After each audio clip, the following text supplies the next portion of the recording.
Uh, so this is our fourth professionalization workshop this year, and this is the last one, actually. So this workshop is on the non-academic careers, and we have 3 speakers joining us, 3 alumni who actually have non-academic careers. So they're the best people to ask how everything happened and give good advice to our students who are also thinking of non-academic careers. So 3 of our speakers are Ben Room, I suppose. Rome. It's Rome, yeah. Okay, Lucas McGranahan and Zachary Frulick. So I was thinking what we will do is we have a few questions to start up the discussion that I will ask you. And then afterwards, we'll just move to the Q&A session, where the students will be able to ask you questions. So in terms of the ordering, how would you like to guys go? Alphabetically would be fine. Ben, Lucas, and Zach. Does that sound good to you guys? Sure, that's fine. Can you just remind me of the specific questions you want me to answer? Sure, I will indeed actually post them on the chat as well. So the first question is, let me just put this here. So the first question that I'll ask you guys is if you can tell us a little bit about your current occupation. So what are you doing right now? Cool. So my current occupation is really focused on 2 companies that I founded in the course of the last 10 years. So what I spend most of my time on and what I generate most of my revenue from is doing data ethics consulting for my company, Ethical Resolve, which I founded with another classmate and colleague of ours, Jake Metcalf. So Ethical Resolve is a consultancy to help really any data companies to improve their ethics capacity. So we support them with data governance practices, implementing review practices, just providing insights into any ethical concerns or quandaries they have, helping them prepare for regulation. So we work mostly for very large companies, the names of which I can't repeat on a recording, but you've heard of them. But we do also do consulting for some startups as well. And then last year, we also actually did a big project for Luminate, which is an investment group. They do impact investing. And it's some of it's for profit, some of it's for nonprofits. But basically, we help them to build a data and digital rights maturity model for their portfolio companies and to help sort of the entire investment, VC, impact investor ecosystem to more effectively build ethics capacity for early stage data companies. So yeah, I spend most of my time doing that, but I also run a digital credentialing company that I founded actually in 2010 before I even graduated from UCSC. And I do that with a colleague that's a close friend of mine from my undergrad days at UC San Diego. How's that? That's great. Thank you. Lucas?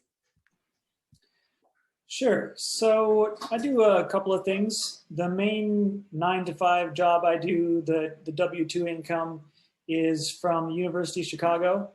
So I work for the university as a writer. As a writer and editor doing a few things. One thing is I'm the editor of Tableau, which is the humanities division's magazine at the University of Chicago. So they do stories that are largely read by alumni, but maybe other interested people about what's going on campus, faculty research. So I've sort of continued my humanities focus in that way, writing about humanities stuff at the University of Chicago. But I also work on things like proposals to donors to try to give gifts. So quite big proposals. I only work on the team that does $10 million and up proposals. So we're like, give us $25 million and we'll name this building after you, that kind of thing. But then I also do kind of smaller stuff like writing emails to alumni to get them to donate, that sort of fundraising. If I'm honest, the part of the job that I like the most is when I can really engage with the intellectual content. So if I'm writing about what a philosophy professor does, sometimes I'll do that. That can be a lot of fun. Less interested in writing a tweet about giving money back to the university, but I also do that. So that's the University of Chicago. But I also do freelance academic editing. So I help professors develop articles and even book manuscripts sometimes for publication. And I started doing that in grad school a little bit, and I've slowly built it up. The nice thing about it is that I've also had full-time work in addition, so I can kind of raise or lower the amount of freelance work I do just to meet my needs. So I've done philosophy, academic editing, but I've also done musicology, business management. I just did an introduction to a book on quantum gravity. So it's just sort of like whatever I come across that seems like a cool project, or maybe someone I know refers me to someone. And then let's see, what else do I do? I do a little bit of scholarship still, not because it's a big moneymaker, but just because I want to. So I published my dissertation, or revised my dissertation into a book, which I published with Routledge in 2017. Again, just because I wanted to. There was no tenure clock. There was nothing. I wasn't working as a professor or anything. So that was an interesting experience and fulfilling in a way. I will say that writing scholarship not as a professional academic can be sort of liberating, because I did it 100% on my own terms. There was no one else's expectations at all that I was worried about. I just wrote the book I felt like writing because I got really deeply interested in William James when I was writing this dissertation about him, and then I got to write a book about him. So, if you have the inclination and the time and energy, you can still do that sort of thing. Yeah, those are the main three things that have kept me busy. And I think we'll probably go back and talk a little more about the career path in a different question. So I'll hold that. Thank you so much. Zach? Sure. So currently, I'm a director of instructional design at a nonprofit organization called Thrive Scholars. And the organization specializes in helping underprivileged and minority high school students work their way from high school, getting over that hump into a top tier college, being successful all the way through their college career, and then getting into their first destination after college, whether that's graduate school, whether that's a career path or an internship, whatever it is. So mentoring and online courses. Over the years, I hadn't really intended to specialize in this, but I found myself specializing more and more in online course development. So I'm director of instructional design. A lot of my day job is actually hands-on work. I'm building online courses in a learning management system, doing media design and course design and curriculum development, which is an incredibly marketable skill. Every organization out there is moving everything they have, whether it's corporate training or academic education, online. If you have even just a little bit of skill in curriculum development or online course design, and that's an incredibly marketable skill. But I've only been there for about 9 months. Prior to that, I was a senior instructional designer at a company called Hot Chalk, where we designed and built online graduate courses for several online universities. So I was responsible for maybe 200 online graduate courses in a variety of different disciplines at various universities. And before that, we'll get into the career path like Lucas mentioned, but before that, I worked for a company called Applia, which is owned by Cengage Learning, writing and programming online homework assignments for college logic and philosophy courses. Maybe some of you have even used the stuff I've written. I don't know. It's possible. It's interesting because that was like the main portion of my career that I've had, but it was, it's being in a non-academic career, and maybe, Lucas and Ben, you can probably attest to this, but it's an exercise in having to reinvent yourself. At every turn, companies change directions, companies lay people off. You've got to find a new job. At every turn, you'd have to kind of reinvent yourself. So I was really fortunate to have been there for 8 years, being paid to work in philosophy, creating online stuff for logic courses. It's an amazing career. But then I got laid off and I found myself landing in an instructional design career. And I really find that I like the balance of day-to-day online hands-on work, just sitting in front of a computer, making things, talking to people, having coffee, developing good pedagogical ideas, doing media design. It's the kind of work I really like to do. I find that it leads to a really good day. I also dabble, like Lucas, I dabble in a bunch of other things. I also teach part-time at the local community college, teach 1 or 2 classes a semester. It's an ideal balance, actually, to be able to teach on my own terms and, like Lucas, write on my own terms and get my bread and butter from a non-philosophy career. I was really burned out with philosophy after years of grad school and years of working at Applia in logic. And I had to kind of fall back in love with it. And now being able to teach it part-time and write about it in the way that I want to write about it and still, make $100,000 a year it's a pretty good balance to strike while working from home, no less. So the 21st century is really amazing like that. It does give you the power to kind of tailor design your own career and incorporate the pieces of it that really are a good fit for you in a way that's really non-traditional for an academic path. I'm a blogger. I write philosophy blog posts on my website. I'm a podcaster. I host a podcast on Star Trek and philosophy. I'm dabbling in, I do media design. So I'm always dabbling in lots of things like that. I'm an incessant maker. And that's probably been one of the things that's helped my career more than anything. I'm always making something, designing something, building something. I'm the kind of person that gets projects done, and that's really helped me out a lot. So it's been a really, really fascinating career. I'm glad to be able to talk about it. I don't get a chance to talk about it very much. So thanks for having me here. Well, thank you so much. So I'm gonna post my second question over here. So as you guys were saying, I will be asking you about the career path, like how you end up where you are. So how did you end up in your current field of work, and what was the job search was like for you when you were in the market? How did you maneuver through that job search? And so if you can tell us again in the same order, that would be wonderful. Ben? Sure. So for me, it wasn't so much a job search as a job creation. I had to get very sort of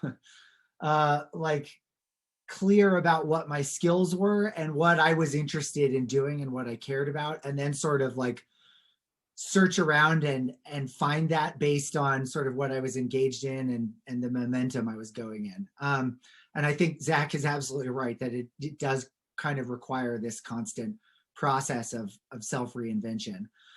So to give you the story of how I got to where I am now, it's circuitous. So if I'll try to keep it to 3 minutes, but if I go too long, let me know.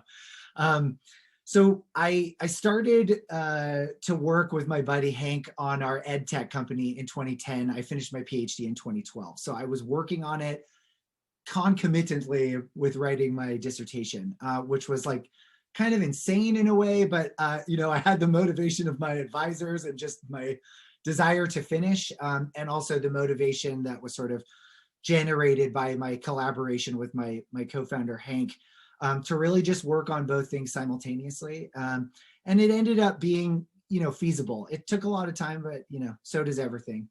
And so the first thing that we developed was a new assessment tool called Question Cloud, and I got really into developing English language learning assessments. And actually, so what happened after that was Lucas sent a message to me and a couple of other people who had recently graduated, because Lucas, you had just, I think, gotten this job writing content, ELL content for this company called Open English. And so I looked at that and I was like, this seems interesting. I wonder if they have someone who's handling their assessments, because that's what I've been working in. So I just wrote a cover letter. I sent my CV and kind of tried to make it look as resume-like as possible. And then I wrote this cover letter that was basically I've been in English language assessment for the last several years. Nicole, the person I was applying to, Nicole Wilson, was also a UCSC graduate of the linguistics department. Psychology, I think. What's that? I thought she was in psychology, but she might have been doing cognitive linguistics in psychology. You're right. It was psycholinguistics. Thank you, Lucas. Basically I wrote her this cover letter. I was like, I would love to handle the assessments. And I got the job. That ended up being a great job for me for 2 or 3 years. because I moved to San Francisco after graduate school, which obviously was like insanely expensive, and I had no idea how I was going to like make that happen. And then this job kind of magically appeared, which was great. So I did that for a couple of years while I continued to work in ed tech. We transitioned from an assessment platform to a digital credentialing platform. And then around 2014, Jake, our colleague and my now co-founder, reached out to me because he had been working for Data and Society, which is like a research group that works on data ethics. And he had some kind of members of large companies ask for specific consulting advice, which they're not allowed to give because they're NSF funded. So he said, you know, if we started a company around this, I think I could get us some clients. And sort of being entrepreneurial already, I was like, great, let's do it. You know, my dissertation was in part about like ethics in scientific measurement, so I was already interested in that area. And it took us a couple years to like get that off the ground before we started to land big clients.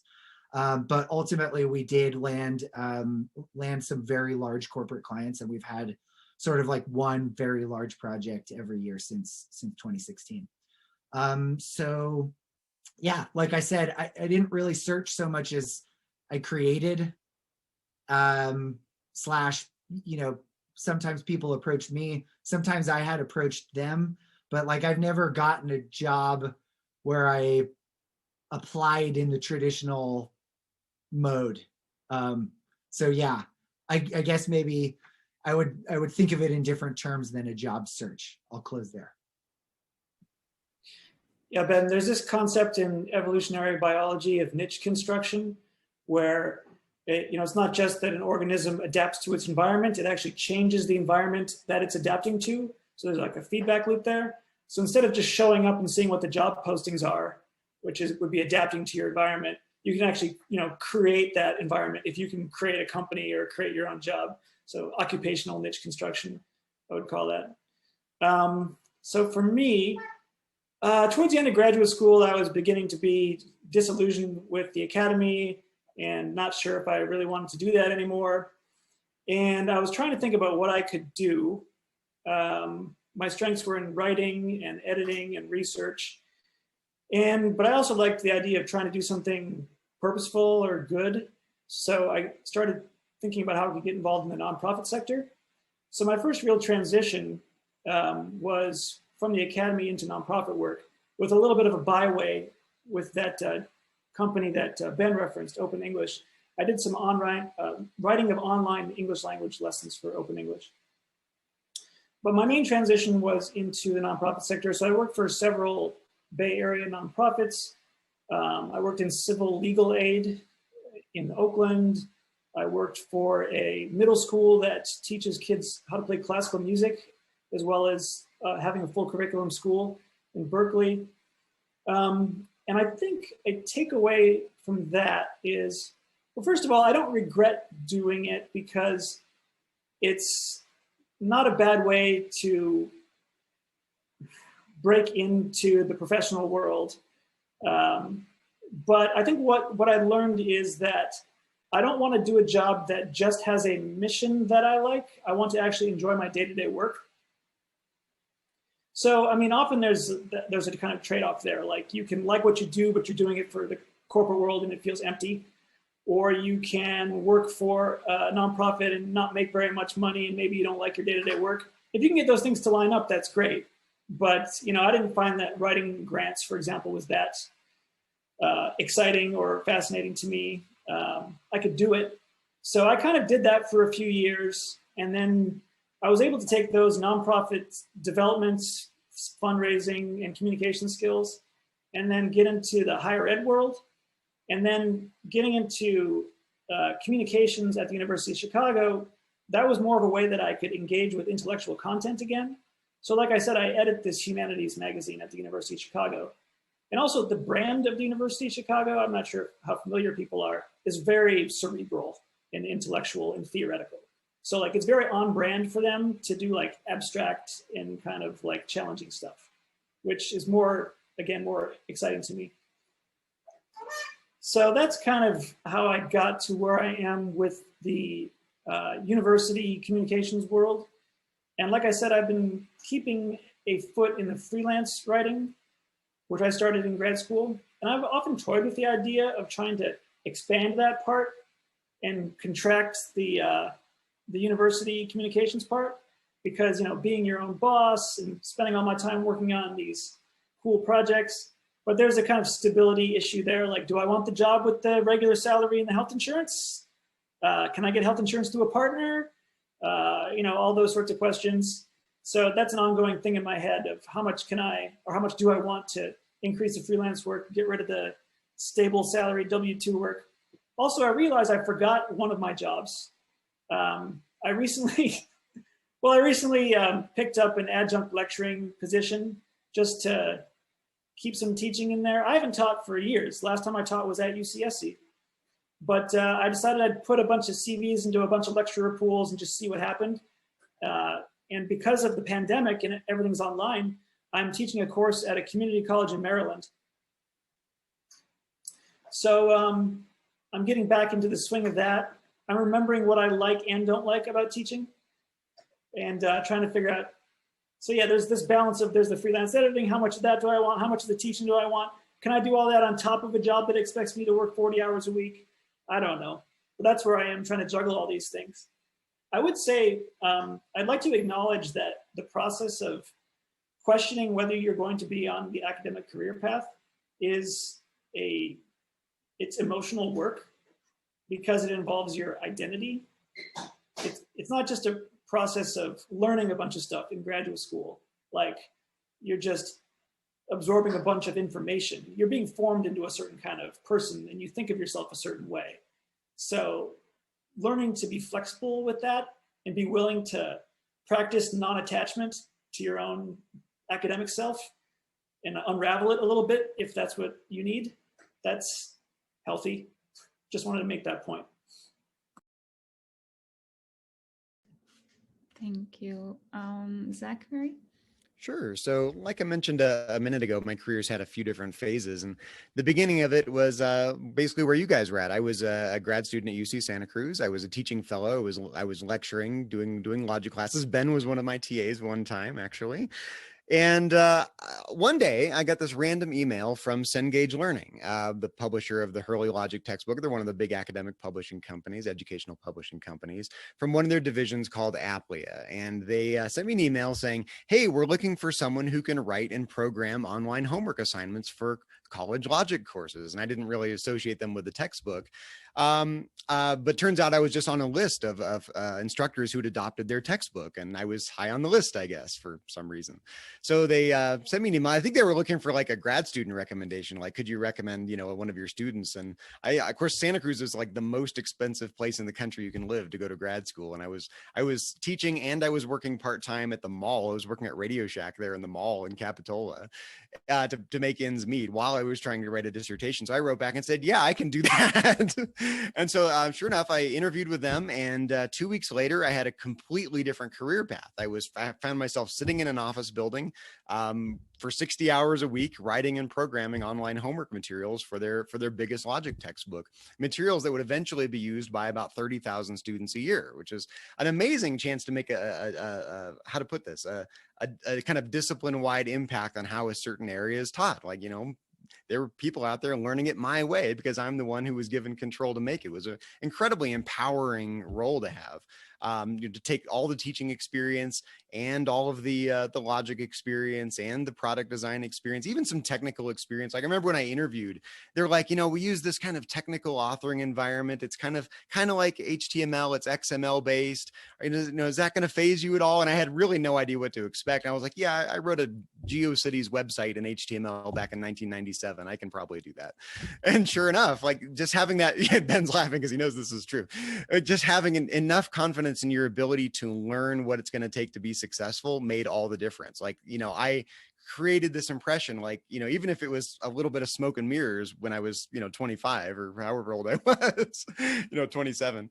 It really was like, I conveyed the impression that I can, take whatever the challenge is, whatever the project's going to be, learn everything I'm going to have to learn. I'm the kind of person that will absolutely 100% sit at my desk 60 hours a week to geek out about it and learn everything there is to learn to make it be awesome.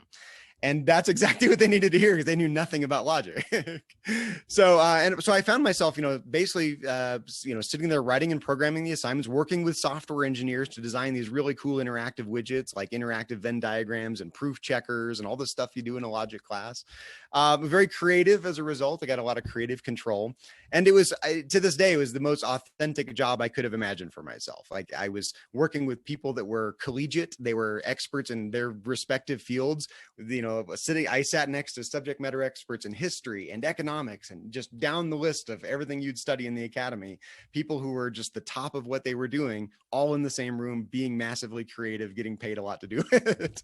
So it's a great environment. And I was really proud of the work I did. And, Ben and I mentioned this a little bit, but then what happened, predictably, as large companies are prone to do, they reinvent themselves, they change directions, they have a financial crisis, and they lay people off. So after doing that for 8 years, which is an amazing run to get paid to do, logic for 8 years, for God's sakes, getting paid $100,000 a year to do it, I got laid off. And I think for all of us, there's probably, maybe not, I don't know, I didn't get this so much from Ben and Lucas, but I feel this a lot. I always feel this looming specter of being an unemployed philosopher again if things don't work out. Especially now that I'm here in Idaho Falls. I'm not in California, I'm not in Boston, I'm not in one of these hubs. So I got laid off, and then I got a Facebook post from the former president of that company that I had worked for, who had left the company a year before, and he was now at this company called Hot Chalk that I ended up working at. He posted we had a Facebook group for our former employees, and he said, "Hey, we're looking for an instructional designer. Do you know anyone who can do that?" Wrote back and said, "Sure, I can do that." And lo and behold, a week later, I was an instructional designer for this company called Hot Chalk, writing and developing graduate courses for online universities. Not in my field. And I think this is the thing that was so hard about it. It's an identity crisis. You put so much of your work into your identity as a grad student. I put so much of my identity into the work I was doing at Apley, and then all of a sudden, boom, the rug is just pulled out from under you, and you've got to find the new path. When the path is not an obvious one. It's not like educational technology or any of these non-academic paths are linear or secure. It's not like 30 years in a gold watch. So, after 2 years or 3 years or 5 years or 8 years, you're going to get laid off and your number's coming up and you're going to have to do something about it. So I did that for 4 years. I worked at Hot Chalk for 4 years until last year when the coronavirus pandemic happened and I got laid off again. The company panicked and they laid off half, like the moment coronavirus became a thing, they laid off half their workforce. Just huge, massive overreaction. And I found myself in Idaho unemployed again. And this was probably the biggest moment of panic I had because I wasn't in California and I wasn't in Boston. And I knew I had these instructional design skills. I've been doing the podcasting, been doing the blogging. I got a portfolio on my website of all the different kinds of projects. So I've got a huge portfolio of stuff I could show. But of all the times I've been looking for work, that was probably the one that approached that was the closest to a traditional job search, where it was like, oh shit, I need to find a job. That was my reaction. Sorry to be so vulgar, but it's true. It was like, okay, I'm going to find every instructional designer, every curriculum writer, every media designer, every job even remotely related to it. And I'm going to blast all of them. Interestingly enough, the thing that was so frustrating is I got so few bites. I've had a really successful career, made really good things. I'm good at what I do. And I was getting so few bites in response to my job application. And I was looking at the numbers, like for every application I would put out, there were 200, 300, 400 applicants for a job. How do you compete?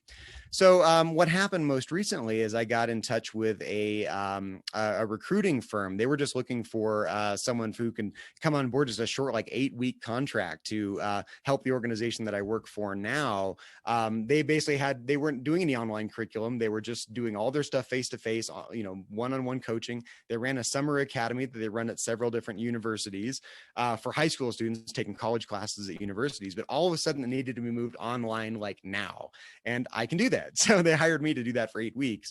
And because I have all these other skills and I'm so long-term thinking in terms of what I could do for their organization to get them online in general going forward, they decided to keep me around, and I'm still there 9 months later. And so Ben's pointing, like being really forward-looking is really important. It's one thing just to get the task, at hand done. It's another thing to be able to go, here's where I see the whole organization going, or I can put it all together, what I can really bring in the long run. And thankfully it's a good fit. It's a pretty small organization, 25 people. I work from home full time. Just sit in Zoom meetings like this sometime, but sitting here cranking out my work and making things that I enjoy making. Also, I would say too that because of the podcast and because of some of the instructional design work, at every turn, I would say the thing that's mattered for that next step in the career has been saying, yes, I can do that, even if you don't know exactly how you're going to do it. Like I remember when I was at HotChalk, I was asked, hey, can you make online videos? And I was like, well, I do podcasts, so I've got a microphone. Yeah, I can do that. But they wanted animated videos in some of their courses. And I was like, well, okay, let me research some animation creation tools, and I'll come back in a week and I'll hack together a little demo and I'll show you what I can do. And they loved it. And so lo and behold, before I knew it, I was being paid to make videos like for 10 hours a week. So, I would say the more that you can learn in terms of skills like that, say if you learn a little HTML, learn a little JavaScript, learn how those learning management systems work, learn how to make videos, learn how to edit audio, all these things that go into actual hands-on making of stuff. All of those skills are skills that no one else takes the time to learn. And if you have those skills, they're really in demand and they'll put you to the top of the pile when people go, oh, we thought about doing videos. You can do videos. Before you know it, you're getting paid to make videos. And I found I've been able to create the kind of work for myself because I've taken the time to develop the skills that other people aren't taking the time to learn. These are all super inspirational stories. Thank you so much for sharing it. And so my last question is a little bit like a kind of follow-up to what Zach was suggesting, like about go and learn stuff and do this, do that, and so the question is, so is there anything you did or you wish that you had done in grad school to prepare you to where you are right now? And if you have any tips for our grad students, or our job seekers, like that will be great. Yeah, absolutely. So if you know that you want to leave the academy, start building your ejection seat now. And that means acquiring those professional skills that Zach talked about. I would say that's awesome. Like, I would say one important thing that I do want to underscore is definitely finish your PhD. Just having the PhD kind of gives you that like ninja magic that you can use to like create the smoke and mirrors that Zach is talking about, right? Like when people are like, oh, can you do this? And you're not really sure, but you're like doing some research and then you're like, yeah, I can do that. People tend to believe people who have PhDs when they claim things like that. And this is an irony because I didn't actually finish mine, Ben, if you recall. Yeah. Oh, really? That's so funny. No, I never finished it. I was working 60 hours a week at Apple. How the heck was I going to finish it? Well, exactly. Yeah. I mean, you had a really good job. So, there are other paths, but I would recommend finishing. There have certainly been many times when I've been sitting in rooms with people and they've been like, well, you have the PhD, you tell us. There's kind of like a little bit of table respect that comes with that. And I want to lay that on the ground real quick. So other than that, it's acquiring these professional skills, right? When I started working with my buddy Hank on our EdTech platform, like I was still kind of in this context where like every email that I wrote was a lengthy email where I like explained my thought process because I'm like communicating with my advisors or my colleagues, like trying to like do philosophy and really think carefully. And like, that's the worst thing you can do in the business context is like write a multi-paragraph email because people will just be like snooze, not responding, like not doing it.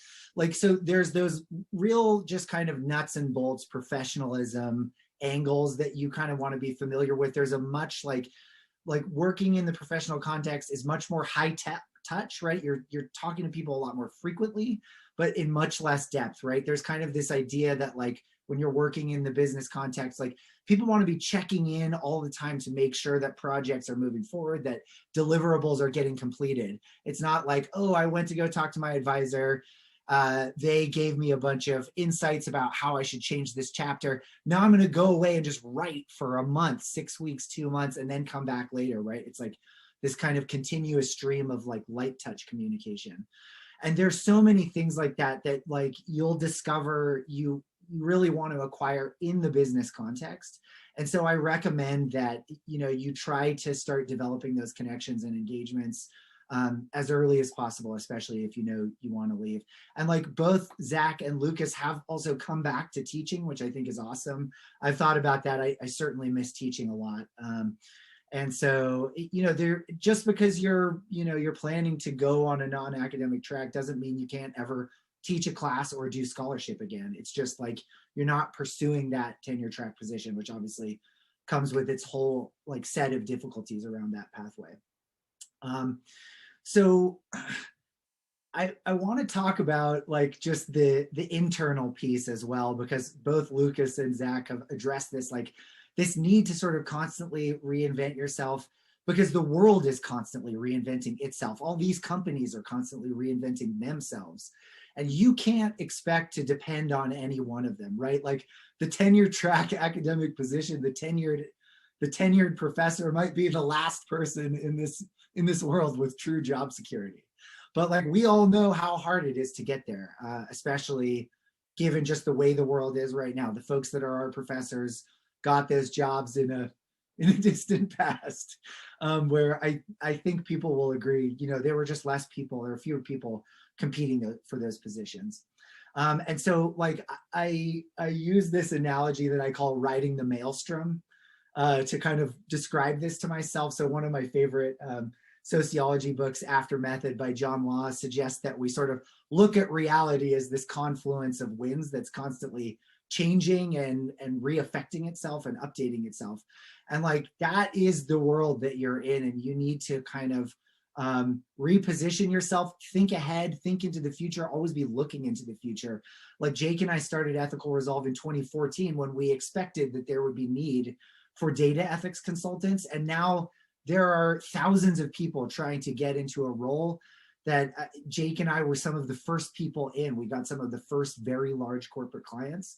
And so we were able to break into this and have some early success, which obviously, you know, when you go to another mega company pitching consulting services to them, the fact that you can like name a whole portfolio of all the other largest companies in the world, like that's incredibly valuable. So always be looking ahead, always be looking at what interests you, what vision, like what organizations you want to be working with.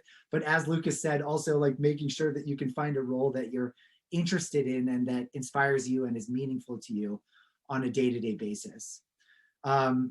So I think that is what I've got for now.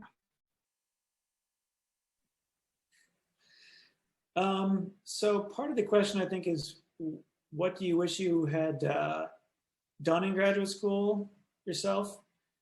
I think I wish I would have been more like clear-eyed and forced myself maybe to be in less denial.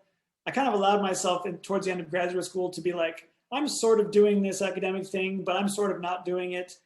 I'm applying for jobs as I'm in my final year, but I'm doing it in a kind of very selective and sort of half-assed way. Whereas, you know, the people who are really serious about it are applying for everything under the sun in a really systematic way.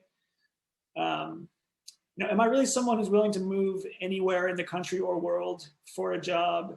Or do I want to have control over where I live? Like, if I had been more clear to myself about, you know, how I answer those questions, I probably could have been more clear earlier about how I was going to start to retool my career and think about other options.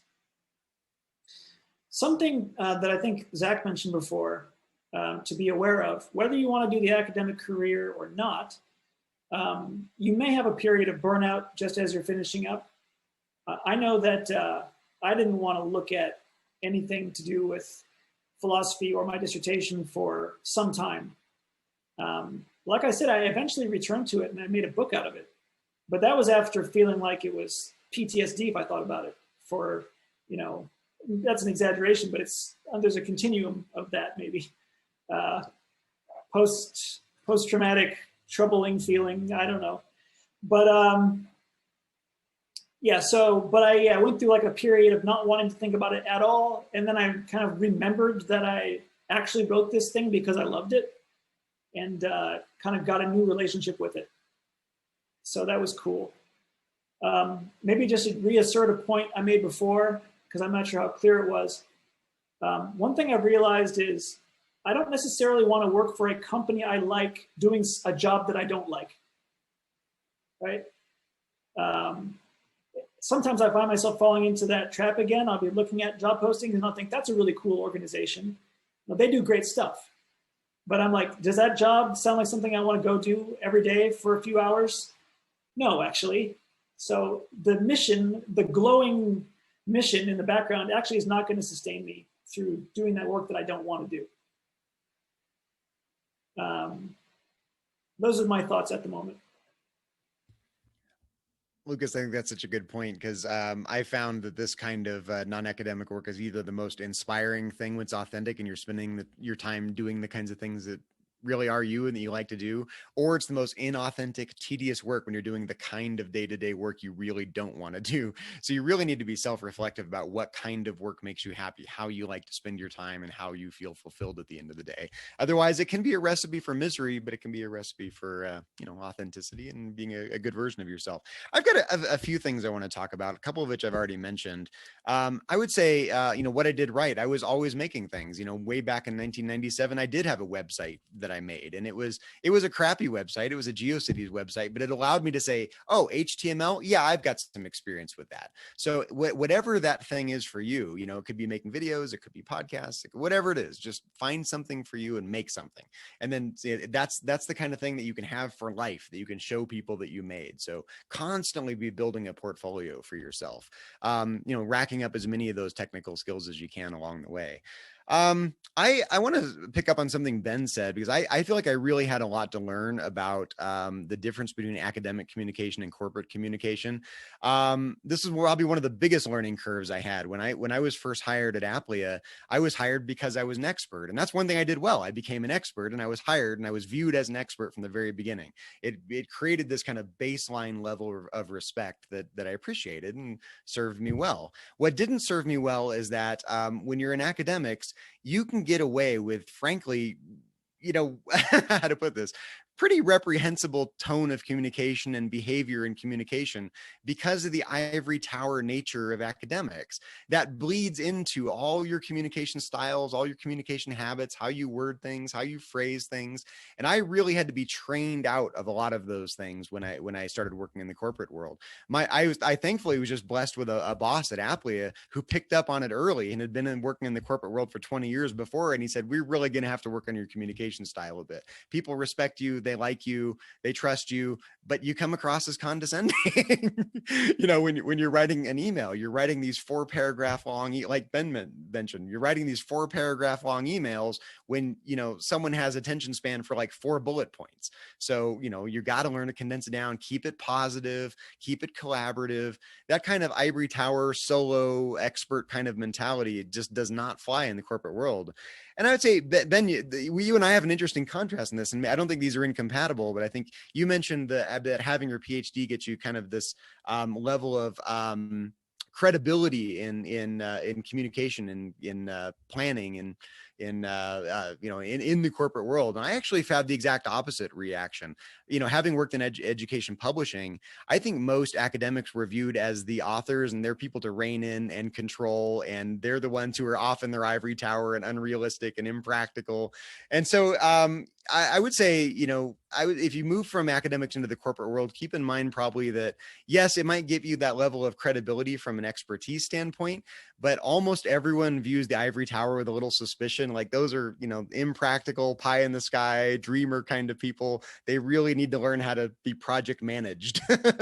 So there's not a lot of respect for you as an academic in the corporate world. Even if you're have some credibility because of your expertise in a certain field or your experience. This is just a little thing too, but I would say form relationships. I got the Applia job by chance, but I got my next job because I knew someone at my last job. And I've seen this happen over and over again. Like when I worked at Applia, I worked with maybe 150 people were part of that subgroup inside of Cengage Learning. All those people were laid off, and they're now at 150 different educational technology companies, which means there are 150 companies that I used to work with someone. I know them, they know me, I trust them, they trust me. And if I'm out of work or they're out of work, we're likely to hire each other. And when I was working at Applia, very quickly we realized that the project was going to be bigger than one person could do, and we were going to have to bring on another writer. So Lucas and Ben, you'll appreciate this, but you remember Brian Prosser.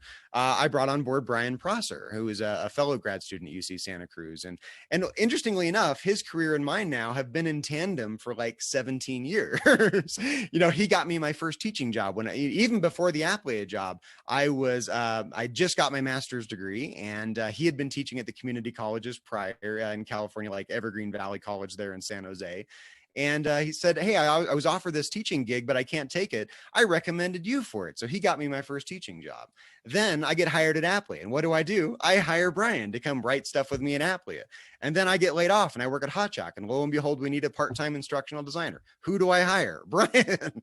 And so our careers are just constantly in tandem. And if you form good relationships with people, you're just vastly more likely to find a job because they trust you and you trust them. It's a known quantity, and you can plug right in and learn whatever you need to learn and get moving. And you don't have to get over the hump of learning each other's skills and learning each other's personalities that you have to do whenever you start at a new environment. That's probably one of the most stressful things about starting a new environment, is just starting with new people, new personalities, there's so many viewpoints on education and so many different approaches to educational technology and so many different values that people have. And when you started a new organization, you're going to have to take all of your little, contingent experience and all of your viewpoints and all of your skills, and all of a sudden you're tasked to do this new kind of project in a new kind of environment with a new group of people, and you've got to kind of find the intersection of your skills and their skills and your personality and their personality, and it's really stressful, honestly. But if you already know people, then so much the better. So I'd say form as many relationships as you can with people you trust and like to work with, because for all you know, those are going to be the people that will get you your next job, and you're going to be able to hire them, and you can have a decades-long career path with people you like to work with. And that can be a really satisfying path. So, to this day, I'll call Brian up and we'll talk about, whatever's going on. He's still maintaining the stuff we worked on, 10 years ago, and we still talk about it. And haven't hired him recently, but as recently as 4 years ago, I hired him for something. So yeah, definitely build relationships, but also I would say have a portfolio. When I was doing my last job search, I think the thing that put me over the top was I really had a robust portfolio. It's like, oh yeah, everyone can do it, build an online course. Like, if you go, oh yeah, I can jump in Canvas, or I can jump in Blackboard, and I can put PDFs in there, and I can build some crappy assignment. Everyone can do that. Every instructor can do that, right? But how many people can make little JavaScript widgets, and how many people can make videos, and how many people can edit audio, and how many people can kind of, really make a 21st century learning experience, and not just this kind of crappy 1997 learning experience, right? So, but if you're able to do those things and you have a portfolio, like, oh, it's like a menu. Like, here's a menu of things you can choose from that I can offer for you. Which one do you like? And people will kind of gravitate towards some of those, and you'll find that you're malleable that way. You'll kind of fit in with whatever vision people have about what they need and what their vision is for the company and what skills you bring. If you have not just one skill set or two skill sets, but a menu of skill sets, now people start to see that you can fit in, and they'll find a path for you. And I think that kind of not just the practical skills, but being able to bring so many different skills together and synthesize it all into some vision that they themselves are kind of struggling to comprehend. I would say too, I'm just thinking of this now, but every time I was hired, people hire because they don't have the skills already, right? They need you because they have a project in mind, or they have a goal in mind, or they've got something they want to accomplish, but they don't know how to get there. They depend on you to help them form the vision. Like, they've got some early, trying to think of the word, some preliminary notion of where they want to be, but it's not fully formed yet. They need someone who can add color and texture and shape and draw out the steps and show them exactly how to get there.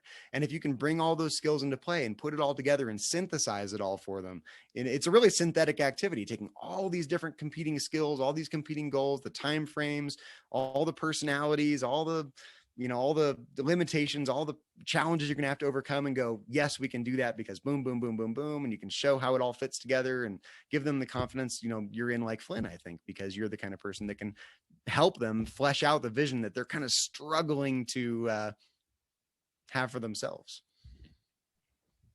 Could I piggyback on one or two things from Zach? So one, I'm in an interesting position to see this difference between communication styles within the academy and outside the academy, because I work at a university, but I work as staff, not faculty.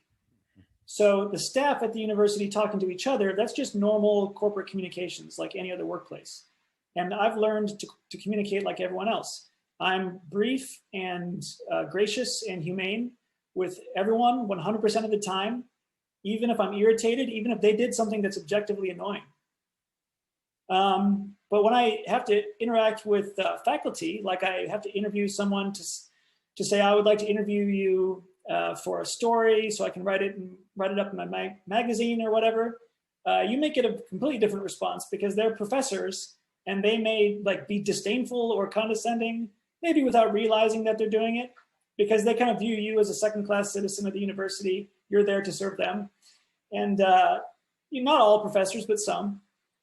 I won't mention one professor whose name rhymes with Lustbaum at University of Chicago, who had a very difficult time trying to interact with. But yeah, so that's one observation. Another is, yes, you will meet people who you have good relationships with, and new work could come out of it. I just got done doing some freelance editing of an article from a business professor, and it's just one of my colleagues at University of Chicago. She said, oh, I've heard that you did freelance editing, and I know you do a great job, so I wasn't able to take this freelance client for myself because I'm too busy, so I'll just give them your email address. So things like that can work out. It can be great. Yeah, the networking stuff is invaluable. The people that you are currently in grad school with, in all departments, everyone when you went to undergrad with, like my co-founder Jake hates LinkedIn. Please make a good LinkedIn profile immediately if you have not already. Like that is critical. It seems like a waste of time, I think, to a lot of people. It is not. Like it is a very valuable way. I mean, you have to spend time separating the signal from the noise on LinkedIn, but LinkedIn contacts are very, very helpful when you are looking for a new role. I can't emphasize the relationships thing enough. Like I not only hired Brian Prosser, I hired another fellow grad student, Jessica Samuels. I hired a couple of students from UC Santa Cruz over the years. Yeah, it's the more the better. It's just building an army of people on your side, frankly. This is super helpful, really. Like all the points that you guys made are really, really helpful, I think. So maybe we can now move to the question answer period. What do you guys think? And I'm waiting for Robbie. I will stop the recording, but maybe we can thank our wonderful panel so it's on the record for this extremely valuable information. Yeah, thank you, everyone. All right, I will stop the recording now.